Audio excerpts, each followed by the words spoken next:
Are you ready? You think you can tell us what to do? You think you can tell us what to wear? You think that you're better? Justin Herbert or Phillip Rivers? Oh man, I got the longevity. I got 24 seconds. Justin Herbert. Yep, that's it. That's it.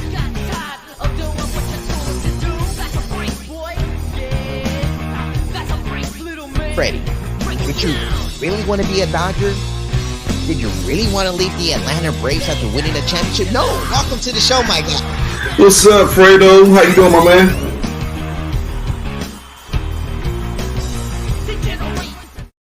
Ladies and gentlemen, welcome here to Monday Night Fredo here at the Infanity Studios in Los Angeles. It is a pleasure to have you guys here back because we know last week it was a great show.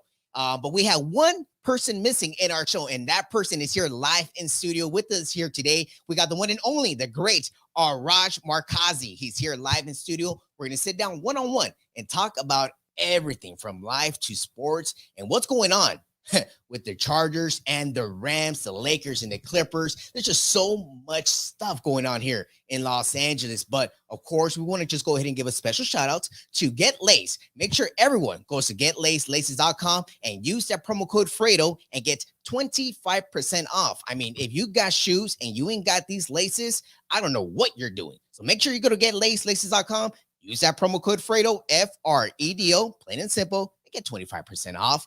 All right, guys. So real quick, just want to let you guys know the Drew League. There was an amazing weekend at the Drew League. There was a lot of upsets, but let's go ahead and stay tuned for this upcoming week and make sure everyone, if you want to go ahead and check out these amazing stars over at the Drew League, go to El Camino College this Saturday afternoon. You're going to have two great games. It's the Final Four.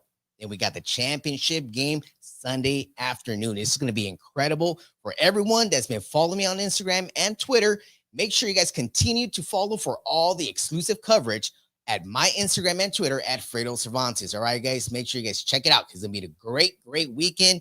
Of course, you guys saw me this past week as well. I was at SoFi Stadium, Chargers, Rams, first game of the preseason. I mean, I kind of got lost in the middle of the game. I was like, wait, this game was so competitive. It was kind of evened out. The way the game ended with the interception, I was like, wow, this didn't even seem like a preseason game because all the fans were cheering, booing, and everything. I just don't know why there were any Raider fans in there because I saw multiple Raider fans inside the arena. I'm like, what the hell are you guys doing here?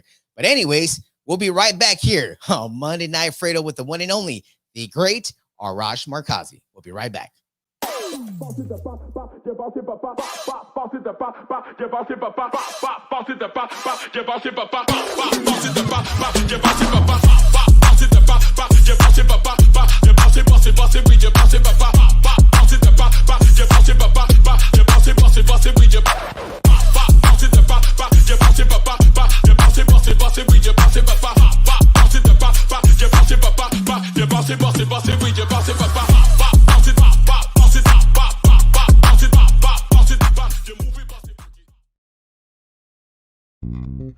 United One Protection Services. With over 30 years of experience, United One Protection Services has more expertise and knowledge than the other security companies combined. Residential, commercial, municipal, or institutional, United One Protection Services does more than just security.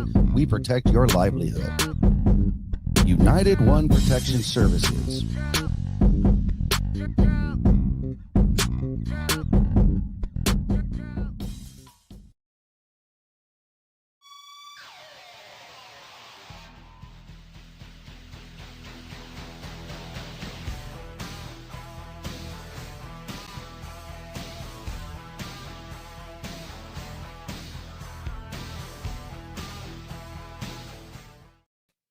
And we're live here on Monday Night Fredo. Thank you guys all for tuning in. It's going to be a great show. I'm so excited. I mean, I told you guys this a few weeks ago. I mean, this man here, I looked up to him. I've seen all his work for years and years. And now he finally gets the opportunity to sit down with me here at the Infanity Studios one-on-one. We got the one and only, the great Arash Markazi. How you doing, Arash? I'm good. Thanks for having me. This actually worked out perfectly because now I get to see your beautiful studio. Yes. It would have been weird to kind of like call in. So, I mean, last week was a pretty cool event, Clayton Kershaw's ping pong tournament. It is my favorite event of the year because you could drink like right on the field at Dodger Stadium. Wow, that must be great. So listen, there was a good excuse, but at the end of the day, it worked out perfectly because I'm right here with you. Yes, and I appreciate you for even coming down here, making it up for us, man. Yes, it's a beautiful studio. So everyone, make sure you guys check it out. Infanity Studios. You guys saw the promo during the commercial. Any questions, call that number and they'll help you out. But Arash, again, thank you for stopping by. So let's go ahead and get down and dirty with the stuff. Real quick, let the people know, the people that are out there watching right now, where you come from and a little bit about your upcoming. So I grew up in Los Angeles. I grew up a massive sports fan. My dad was a big sports fan. And, you know, when you're younger, you don't know about genetics, or I didn't. So I thought I was going to be 6'9" point guard like Magic Johnson, the Lakers. You realize like my dad's 5'3", my mom's like 4'11" or whatever. So I wasn't going to be tall. I loved sports though, and I wanted to get involved in some way, shape, or form. So I began to write. I began to talk about it. At that point in time, though, like there was only so many ways for you to do what you love to do. So I strung high school football games. I kept stats on the field, got jobs on the side, did things in just a dream journey. You know, I grew up because of the Showtime Lakers. And when I was in college, luckily enough, I got to work for Slam magazine. That was like my favorite magazine. Right. I didn't know Slam was kind of like, you know, 6 people basically did that magazine out of New York. So when they had this college kid kind of saying, hey, like, I love Slam, like, is there some way I can help out? They're like, yeah. So like they legit credentialed me to cover games like when I'm in college. Wow. Kobe, Shaq years, right? Oh, no. So it was really like a dream come true. And, you know, I always tell kids now, I mean, like, if there's someone that you look up to, if there's someone that you like, just contact them. I mean, worst thing that can happen is they don't contact you back or you don't. But at the very least, maybe they give you some advice, you grab lunch, a cup of coffee. For me, it worked out splendidly. It worked out amazingly. Where Slam's like, listen, we're in New York. We're not in Los Angeles. You look like you know what you're doing. You're going to USC. You're a journalism student. So like while I was at USC, I was covering games. It was incredible. Wow. And was USC your go-to school that you decided to? I went to the Cronkite School of Journalism at Arizona State University. You know, the big thing for me was I wanted to leave home. You know, when you're a kid, you know, I mean, I kind of wanted to do my own thing. It is a party school. Everything you've heard about, especially but back in the day, I've heard that they've changed over the years, but I was very lucky that I went when I did. I had the greatest freshman year of all time. Wow. Probably too much fun, where my parents were like, you probably have to come back home. Well, tell me a little story about it. Tell me one story. I mean, listen, I didn't really drink before I went there, and then you go there and, you know, to this day, I cannot have like Goldschlager and Jägermeister and things like that because I'm like, oh my God, bad flashbacks. And so it was an amazing time. I wouldn't trade it for like anything in the world. It was great to go there and have that college life and experience and being away from home. So I would have loved to have stayed there. You know what it was, I just wasn't as productive as they probably should have been.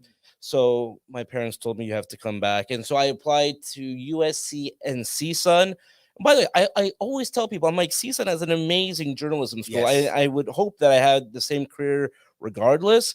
But I went to USC. The perfect thing for me was when I transferred. I swear my first day on campus was Pete Carroll's first day on campus. No way. So my first assignment for the Daily Trojan was Pete Carroll's first press conference. And at that point, we're like, I mean, this may or may not work out. Like he's never coached in college before. He's never been a head coach in college before. But I loved like he wanted to succeed. And I didn't know how it was going to work out. They go 6-6 his first year. Year 2, though, as you know, like they take off Matt Leinart and Reggie Bush. And so really blessed to be there at that point in time. Wow, no, that was an incredible time for football because at that time there was no LA football pro football team. And really for a long time. I mean, you know, we lose the 2 teams in 95. So really, since I was, you know, in high school, college, my entire college career, no pro football. And it really kind of bugged me because I mean, people kind of said, oh, you know, they don't care about football. I'm like, there's 100,000 fans at the Coliseum. Like, if you put a good product on the field, people will Come show on. up. It's ridiculous that they kind of knocked us for that. At the end of the day, I respect people in Los Angeles saying, listen, we're not going to pay for a stadium. So thankfully it all worked out. Stan Kroenke came back, $5 billion SoFi Stadium. It looks fantastic. And the cool thing is for you and the younger generation, the big events are beginning to come back. Because I remember when I was younger, they had the Super Bowl and the Olympics and the World Cup. And so for all those years, we didn't have those events. Now they're here again. Yeah, so it's incredible. The Olympics, a few years, you got a couple. We just had the Super Bowl. So much fun. You were there. We're gonna get a little bit into that a little later, but let's talk a little bit about your early years. How you became a basketball fan, a sports fan. Yeah, loving Magic Johnson and the Showtime Lakers.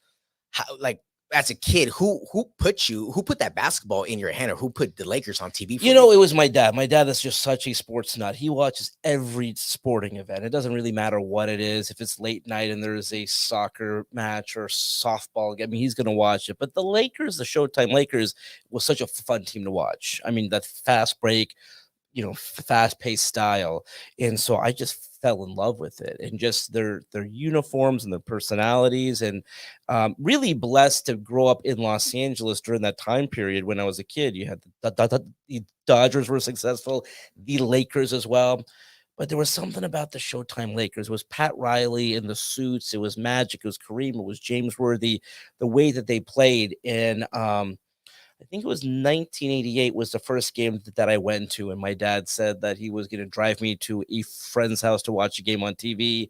Next thing you know, you could see the form, and he pulls into the parking lot. I'm like, is he?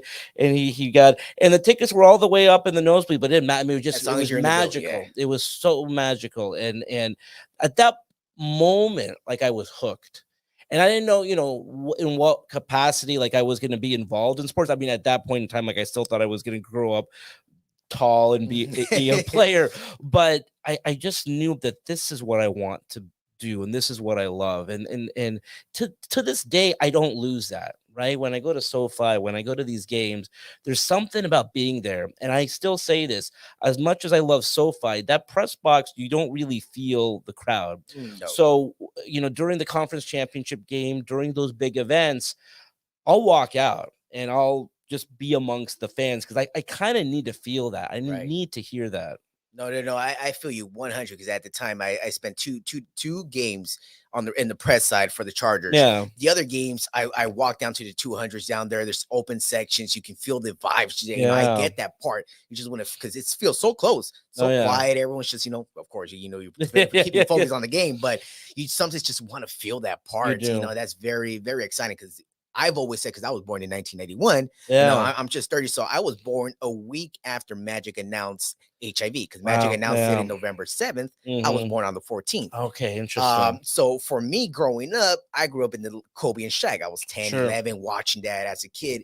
And now that I'm older, now that I'm doing all this, I go back and I rewatch full 80s games. I rewatch them. So much fun. I see the excellence of Magic Johnson and Kareem and James Worthy. It's a low-key favorite of mine. So it just feel like he wasn't given the credit he maybe deserved with all those runs they had back then. Because Worthy, of course, you saw a lot of that. Worthy had a lot to do with it. Yeah, when you go to Game 7 when they beat the Pistons in 1988, triple-double. Yes. I mean, that's why big game James. I mean, to have a triple-double in Game 7, win most valuable player. I mean, just such a smooth player, and the way that he played with the goggles. And again, you can get lost in the mix when you're behind those two guys. But when I say like a big three before the Celtics and the Heat, I mean, that was three of the best players on the planet, no doubt about it. No, that was crazy. But how were those years, the transition years from the 80s to the Kobe and Shaq? Because that middle time kind of gets lost a little bit. It was Van Exel guys and it was tough, but we were really spoiled, because like even the years that they were in championship contenders, there was only one year that they missed the playoffs. And Jerry West was such a great talent evaluator, and he drafted so well. So, they get George Lynch and Anthony Peeler and Sedale Threatt. They kind of picked them up, and Nick Van Exel and Eddie Jones and all that. And so one year they missed the playoffs. Then right after that, they're in the playoffs. But they were a good team, not a great team. And in the summer of 96, obviously changed everything. They make the deal for Shaq. They bring Shaq over. They draft Kobe.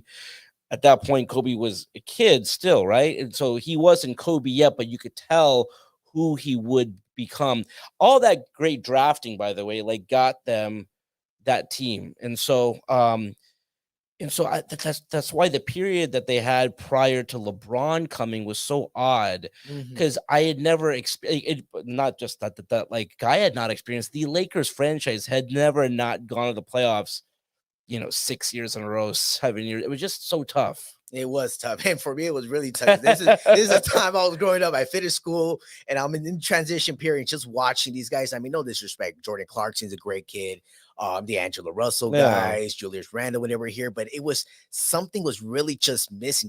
These weren't the Lakers, and it just felt like it was a bad timing with the Clippers emerging as a top team. It made the Lakers seem like no, they're down here, Clippers are up here. But a lot of people out there, if you guys did not watch the Lakers prior to this, for the young kids right now, you guys missed out a lot because they were great. They were great. As we're talking here with the one and only Arash Markazi. So Arash, during that time, Kobe and Shaq come to LA in the late 90s. Yeah. The first few years, very tough, very rough. Kobe shooting those air balls, Yeah. Shaq and the guys kind of not clicking, coaching was not there.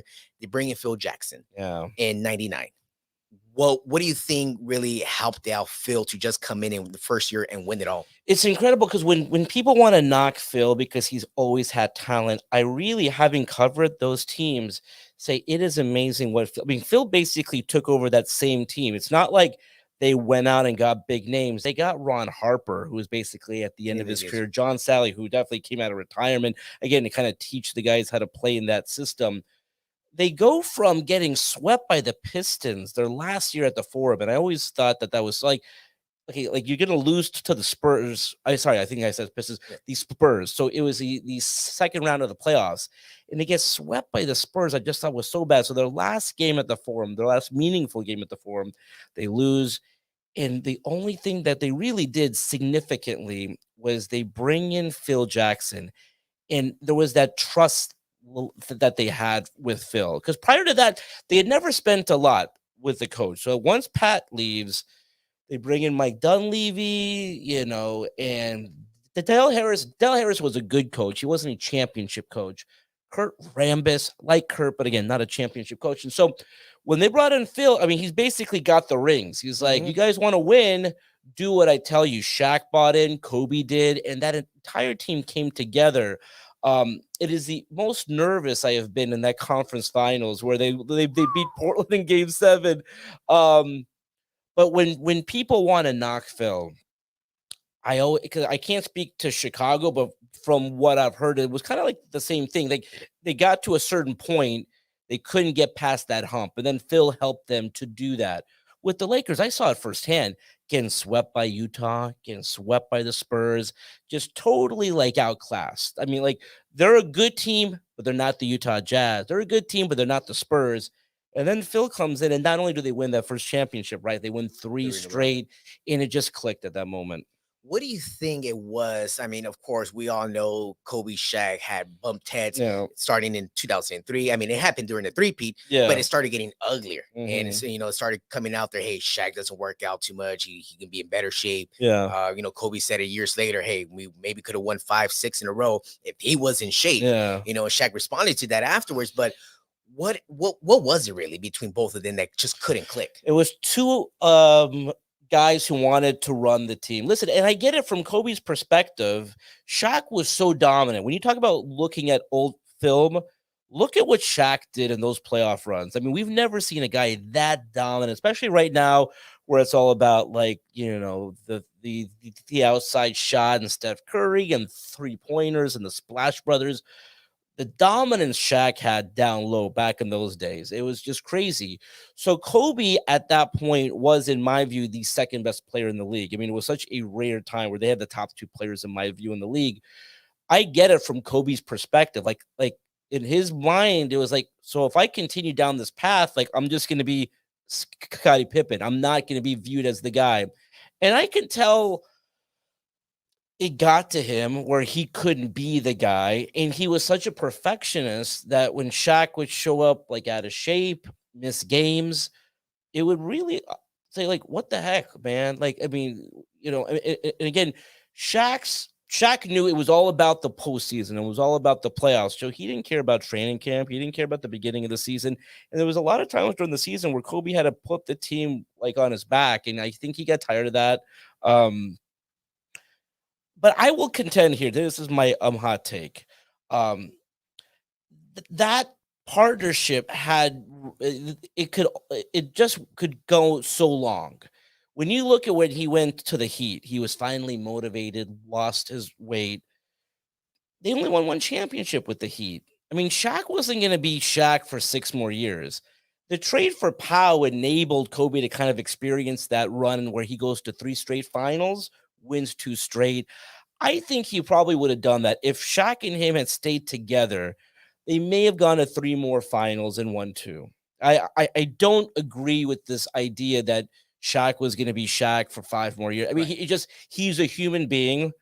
He didn't want to work as hard anymore. And that's his, that really upset Kobe, though. No, yeah. I mean, he said it multiple times on the interviews. I mean, he should have, because, like you said, arguably they were the number 1 and 2 best players. Yeah. So it kind of really does suck in the way, like you mentioned, hey, maybe Shaq could have taken a step back and let Kobe be riding the bus now. And that's maybe my take right now on the LeBron and AD situation. I feel that, hey, LeBron got to take a step back. LeBron wants to, by the way. I hope. It's AD's job to take that mantle. I think LeBron wants to do that. I don't know. Well, first of all, like AD has to be healthy at the end of the day. So, but I think LeBron is more than willing to say, "Hey, here's my number."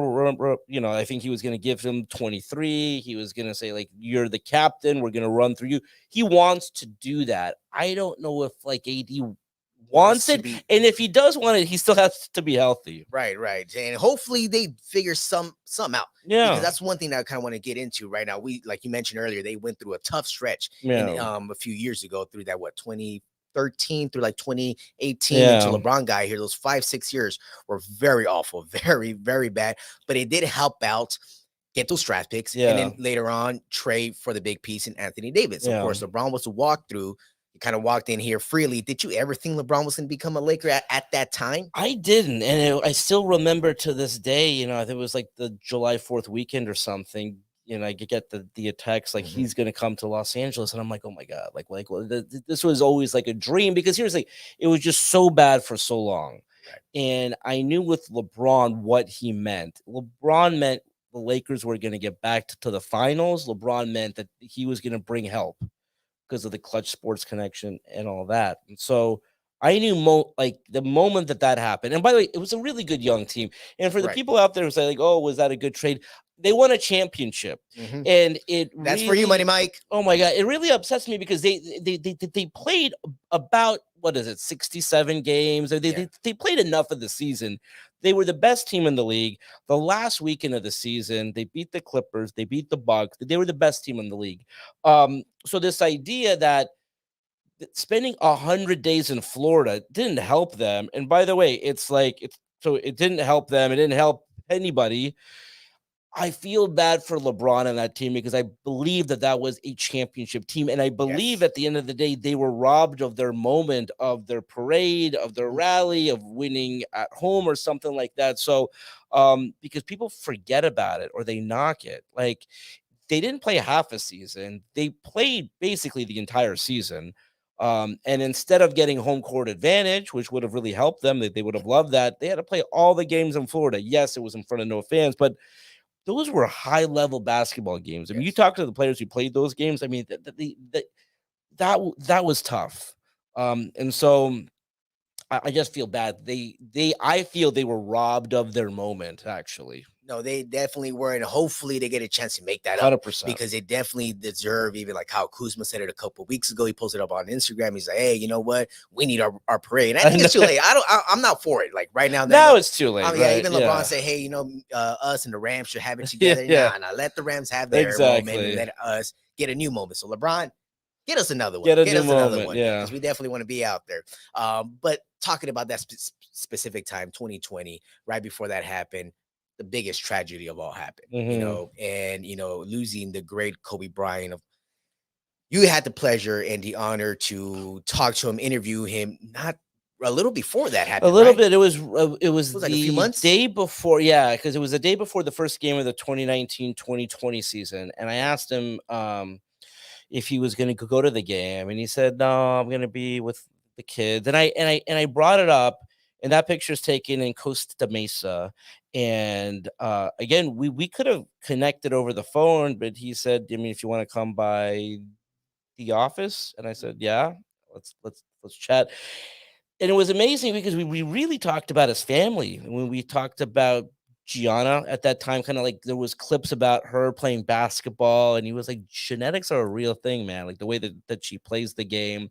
We talked about, where she might go to school, how she wanted to go to UConn, and how that would have been tough for him to lose his friend. Because he was really content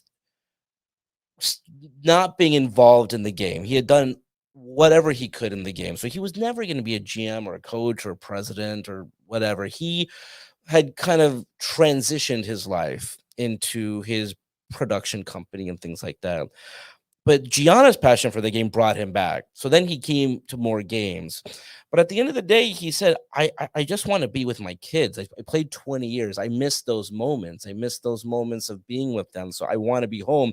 Because I said, why don't you go to more games? And that was his, it was like, it's a long drive. It's a long flight, whatever. Like, I don't want to miss those moments with my kids. And so I found out about Kobe when I landed in Miami for the Super Bowl. It was the Chiefs San Francisco Super Bowl, and my phone just like blew up. And it was all at that point it had been confirmed, and it didn't seem real. And when I heard where it was, I knew where he was going, and I knew who was probably in the plane with him. And I was just like, I totally. I called the office and I said, can I get on the first flight back home? And they're like, no, and I got it. They were like, "No, we have it covered. You're there to do your job." But it was, I mean, I was totally out of it that week. It was just tough to even focus. It didn't seem real at the time, and there's still times even today it doesn't seem real. No, it doesn't because the crazy part about it, I was actually in Woodland Hills the Yeah. moment it happened, which right next door, 5 minutes away from Yeah. where it happened, and I was in a building, second floor building. The moment I started looking on Twitter and I saw someone from Colorado, an ABC in Colorado, someone out there in Colorado posted it, and I was like, no, this can't be true. Everyone around my office was like, hey, boom, boom, boom, this just happened. I'm like, later on, you see TMZ confirm it, and you just realize and see what that moment what just happened is like it cannot be true. It just Mhm. cannot be true. You step outside, you see the weather at the moment, and it's like foggy. Yeah. And apparently, later on they say, hey, they told him, they warned him that it's maybe not like a good time to fly. Yeah. And he's done this so many times. Oh, He's yeah. done it to the Laker games, of course, arriving at the Marriott all the time. Just devastating to see. The moment I heard that, I got on the freeway down the 405, shedding some tears, listening to the radio and going down the 405 to Staples. Oh my God. Got Yeah. there right at like 11 o'clock in the morning and seeing everyone that just got together at LA Live. It was very tough. I spent the moment I got there, like at 11 o'clock, 12 noon, I didn't leave till like midnight. Wow. A lot of people were there I know KCP was down there. Quinn Yeah. Cook was down there Yeah. too. There was a lot of guys down there.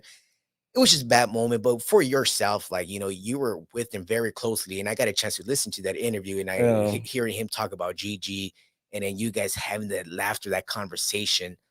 What do you remember the most? Like, what's like a story that just every time you think about Kobe, like what comes to your mind? Like, It really was about that last conversation not being so much about the game. I mean, we really talked about what he wants to do post career, what he wants to do in terms of, helping out, grow the game and being there for Gianna. And I think that's the fact that both of them were together was not surprising because they were like really attached at the hip during her time playing. And yeah, I mean, I just remember just being thankful that I was there, and I had never, I covered him for close to 20 years. I mean, like almost his entire career. And I remember when I went to see him, I asked his forgot if she was a secretary, but I said, "Can you take a couple of pictures?" The only reason I said that was like, I you're not supposed to take pictures or whatever, like as in your a job, but it was one of those like he's retired. I don't know, and I when I say I don't know when I'm gonna see him again, like I'm not covering him on the regular. Right. So like I don't know when I'm gonna see him again. And again, I felt this connection with him again. The reason I think so many people felt connected to Kobe is you've known him since high school. Maybe not personally, of course, but like again, you've heard about him since high school, going to prom and being drafted, and his parents have to be there to kind of like see him Sign. sign the contract. It's like so you feel this connection with this kid really at the time growing up to be this grown man with a husband. I mean, he's a husband, a father. So I mean, that was the most amazing thing as well. I mean, the people who weren't Laker fans, weren't basketball fans, weren't sports fans, and the way that it affected them, the way that it hit them. But that was like the thing for me. I was like, listen, like I've known this guy for 20 years. I don't have a picture with him. So she took a couple of pictures of me talking to him. And then at the end, he's like, let's take a picture together. And I'm like, I really appreciated that. And I never posted that one. And then when he passed, I thankful that we got that moment because when you cover someone, like you learn a lot from them and just how hard he worked. I mean, it was impossible to match his determination of just I go back to when he wins the championship in 2009 in Florida, and I'm staying at the team hotel, and we're having drinks in the lobby, and I don't normally do that, but I didn't normally stay at the team hotel. He's having a Corona. I don't normally drink beer, but I'm having a Corona too, and it's like 2 o'clock in the morning, and they have a game the next day, and I'm like, okay, I'm probably should go to sleep. You should too. And he's like, all right. I couldn't sleep. I wake up at like 4 o'clock in the morning, and he's leaving the gym in like a full sweat. Wow. Like he didn't sleep. So that was like my one experience with it. But you talk to some of his teammates and stuff like that. It's like the guy just never slept. He just like worked harder. And so then you begin to realize, like, of course, he and Shaq couldn't see eye to eye. He's working so hard, and Shaq's not, and Shaq's getting all the credit. Because, and I think I wanted to talk about this. It was going to be impossible for Shaq to not be the guy on that team. Shaq was never going to pass the torch. LeBron's more of a listen. My time is done. Shaq is like Hell no. the way that he carried. Like he's going to be the captain, right? So, and so that's why it was just kind of like a weird summer where basically Phil was gone and out. I mean, I think Kobe effectively said, if Shaq and Phil are coming back, like I'm not going to come back. And like how crazy life would have been, because I think he was really thinking about going to the Clippers. No. How that would have changed things. I mean, way. Yeah, I know. Oh man, that would have been devastating. I to see know. that. But yeah, I mean, again, rest in peace to great Kobe Bryant. Truly, we miss him. It's about to be 3 years in a few months. It's going to be 3 years already. And one thing about it is, I was so much of a Kobe fan at the time in 2010. I have two amazing kids, Jaden and Dominic, but Jaden was born in 2010, right after Kobe won his 5th ring. Yeah. And I named him after him. So his middle name is Bryant. Cool. So from that day, I knew that, all right, this is Jaden Bryant Cervantes. Yeah. And now I know he's very proud of his name because, how crazy it is just to lose him. Yeah. And I know we just recently lost another great guy in the great Vince Scully. What were your last minute thoughts on Vince Scully? That was another one where I was talking to Vin, and it was about the 25th anniversary of the Kirk Gibson home run. Right. And Vin was so amazing where he made notes for our conversation. I'm like, I didn't think, thanks Vin for having time to chat with me. Right. But I asked the acclaimed photographer of the Dodgers, John Suhu. I said, John, I'll never ask you this again, but I'm going to talk to Vin pregame today. I need you to go up there to snap a couple pictures. and so it's just not, you appreciate that because again, there's so many cool moments in my career that I don't have captured. Like every now and again, I do appreciate where I could say, listen, I was so lucky to be in the same press box as Vin, got to talk to him from time to time. And again, so lucky to be in Los Angeles. We had Chick Hearn, Vin Scully, Bob Miller, so blessed. Wow. Yeah. Well, it's the same thing I'm gonna ask Mike right now. Hey, Mike, come snap a couple pictures right here. Yeah. This is a moment for me too, man. Because I mean, for you yourself, you know, you've been in the business, like you said, for so many years, especially in the LA Times, doing, you know, writing everything. I was that kid that in the early 2000s, there was no social media, there's no internet where Yeah. you couldn't really see the scores. My brother always like, hey, go get the newspaper, go across the street, get the newspaper, find out the score, see who did what, who's playing this weekend, and just read the storylines. And Yeah. that was me as a kid, always reading. And I was just a fanatic with sports. And you know, this moment right now is good because like I said, I looked up to you so many times that I'm like, I finally get a chance to speak to Arash here. Again, we got the great and the one and only Arash here in studio, but I don't want to keep you too much longer here, but I do want to touch a little bit on the football. Rams, Chargers, you know, this is a whole new world now. A lot of people say, hey, well, the Chargers are not an LA team. We get it. They weren't here in LA. They weren't even supposed to be here. A lot of people say, hey, it should have been the Los Angeles Raiders. Sure. They should have maybe came back, but I don't know what was really happening there that kind of made them not come down here. They ended up going to Vegas. Chargers, Rams, now here. Rams last year, they win it all. You were there. Super Bowl, SoFi Stadium. Now moving into this year, some Rams lost a few pieces, but the Chargers did something different. They loaded up on the defensive end. They got JC Jackson. They got Khalil Mack. They got a few pieces. What do you think can the Chargers do this season to maybe overcome and take the spotlight a little bit from the Rams? The sky's the limit, really, for the Chargers. I think on paper, probably the most talented team in the league. They're in a tough spot when I just talk about the, you know, being when you're here in Los Angeles, you have to win, and they've won. The problem is that the Rams have really they got the playbook for like what you got to do in Los Angeles. You know, when they get Von Miller, when they get Odell Beckham Jr., when they make the trade for a Matthew Stafford, win the Super Bowl, not only win the Super Bowl, to win it at SoFi, I think was such a big deal because the community really got to, you know, they got to go to the game, or they got to go to like all the events during the week. So the Chargers have to win. And I really believe like they have to win the Super Bowl to kind of become that team, and where it's like 1-1A, because right now it's the Rams.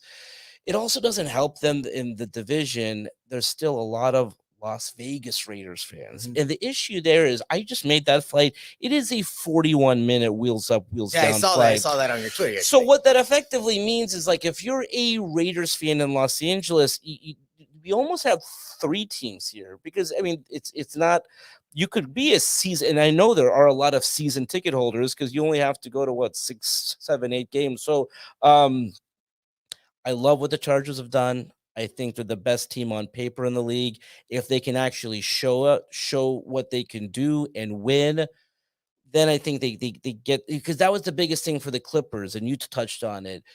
When the Lakers were struggling, the Clippers were good, but they weren't great. And when I say that, like, they had to at least get to the conference finals. They had to make it to the finals. They didn't do that. In Los Angeles, you have to win. The only currency that matters in this town is championship. So I really think, as crazy as this sounds, because everyone's like, oh, the Chargers don't have a chance to be the team of like, if Justin Herbert's leading the Chargers to a Super Bowl and they're having a parade and it's all about getting the young kids to remember, and like, okay, Justin Herbert's the best quarterback here in town. If he can lead them to a Super Bowl and they have a run, who's to say this couldn't be a Chargers town? We didn't have a team here for 21 years. Right. So they do have a chance. They got to do it now, though, because, I mean, the Rams have not only won a Super Bowl, they've gone to 2. They've been consistently very good. Yeah, and hopefully they do win soon, because that Justin Herbert contract's going to come up. That's true. A lot of these other veterans have been in the team. They're going to also need some money. Right now, there's a holdup with Derwin James's contract, but of course, the speculation out there is that deal's going to get done. No doubt about, before the season starts. But it's going to be crazy to go ahead and see what's happening. And before I do let you go, SoFi Stadium, WWE, this upcoming spring. Oh my God, yeah. What do you have to tell us here before? I mean, I love that it's a 2-day event, because I went to the last couple of events when it was one night, and it's just a really long day where like you begin the day so excited, and by the end you're just tired and want to go home. So it's a 2-day event now. It's very cool in terms of like there's fans from all over the world that come. You know, the main event's probably going to be crazy because it's Hollywood. So like, you know, you can make your own guess of who might be in it. But it's great. You know, it's great that again, we get to have these big events back in Los Angeles. And you know, I put it right up there with Shul because it's fun. Yes. I love the WWE. Yes, same We here. wouldn't have gotten this event back here without a venue like SoFi. So not only are we going to get it this year, it's going to be back in that, you know, it's going to be back every, let's say 6 years or something along those that lines. picture that we're all looking at This right is now. WrestleMania 9. This is Las Vegas outside in the parking lot at Caesar's Palace where they had a lot of great fights, George Foreman and all those great fights. But yeah, so that's right after Hulk Hogan comes out to pin Yokozuna for the championship, and I'm losing my mind. I'm a little Hulkamaniac. How were you able to catch that picture though? So they had replayed it, and so I wasn't front row, but during that moment, I kind of like snuck down on the front row. So the camera guy is panning, you know, the front row, and I'm just going crazy. So I just paused it real quick, and I got that's a moment to remember there all the time. It's just like the moment I'm gonna remember for the rest of my life. A few weeks ago, LeBron James dunking right in front of my face. That's awesome. Right under the basket, and he's just coming at full speed at times. When he dunked, his back just pushed me against the wall. That's awesome. And I'm just like, I don't care. I'm like, he stepped on my foot multiple times. Heavy guy. And I'm like, man, go ahead, dunk all you want. Because this is a moment I will always like the great to me, honestly, before we go greatest of all time. Yeah. I know a lot of people say Jordan this, Jordan that. Jordan failed for a lot of years, and I feel that he had a lot of help. Well, the other thing is people want to talk about he won 6 championships or he went to 6 finals and he won 6. By the way, he played more than 6 years, so I'm never gonna knock LeBron James for going to the finals and losing. Also, he didn't have the best team. Like when the Cavs when the Cavs beat the Pistons, that was one of the greatest accomplishments of all time. That was 2007. Yeah, and so they weren't supposed to beat the Spurs, and his Cavs teams weren't supposed to beat the Warriors. I mean, coming back from 3-1 down, one of the greatest accomplishments of all time. So if you want to knock him for something, it's probably the 2 that he lost with the Heat. But he should have won those, yeah. He should have, but besides that, the ones that he lost with the Cavs, I mean, the Cavs were not the favorites regardless of whether they played the Spurs or whether they played the Warriors. They were not the favorites. So again, I'm never gonna knock LeBron for going to the finals like every single year. Jordan didn't do that. No, he didn't. So everyone out there watching, Jordan didn't do that. And LeBron went through a tough time. But right now, Arash, I mean, it's been a pleasure and an honor to have you on here on Monday Night Fredo for everyone to watch. But every time I have a guest on the show, I give them an easy Kobe quiz. It's a Kobe quiz, 24 seconds, 8 questions. All right. 8 questions. And just answer them the way you like. Okay. All right. So real quick, technology nowadays, I got to go ahead and pull up this phone. Now it seems like I can't find it. So crazy. So don't start the clock just yet. Don't start it yet, Jeff. You know what? Honestly, I can't even find it. I cannot find my 8 questions on here. It is terrible, but I will go ahead and free for all right now. There we go. And drop it down. So from what I remember, damn, I thought I had it right here. Nope. Give me 1 second. 1 second. Give me one. Nope. Can't find it. All right. I'm gonna improvise on these. All right. Tequila or vodka? Tequila. All right. Of course, pretty easy. Lakers or Clippers? Lakers. Rams or Chargers? You go with the Rams. All right. Michael Myers or Jason? Jason. Pizza or burgers? Burgers. Twitter or Instagram? Twitter. Los Angeles or Las Vegas? Los Angeles. All right. And I think this is question number 8. Pick one. This is the 2 duels. Kobe and Shaq, Magic or Kareem? Ooh, making you take a deep breath right here. This is what I wanted. Yeah, right.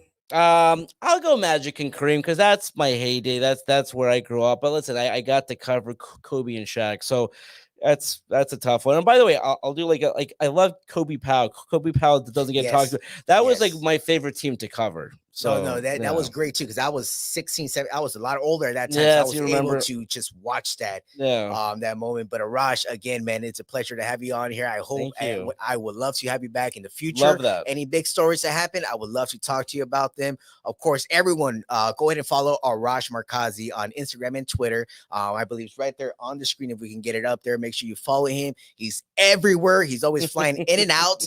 He's always at all the big events. So make sure you follow the one and only Arash Markazi. Arash, thank you again for stopping by. Thanks so much for having me. All right, guys, I'll be having you guys back here Monday Night Fredo every single Monday, 11 Eastern, 8 Pacific, here at the Infanity Studios in Los Angeles. I'll see you guys next week.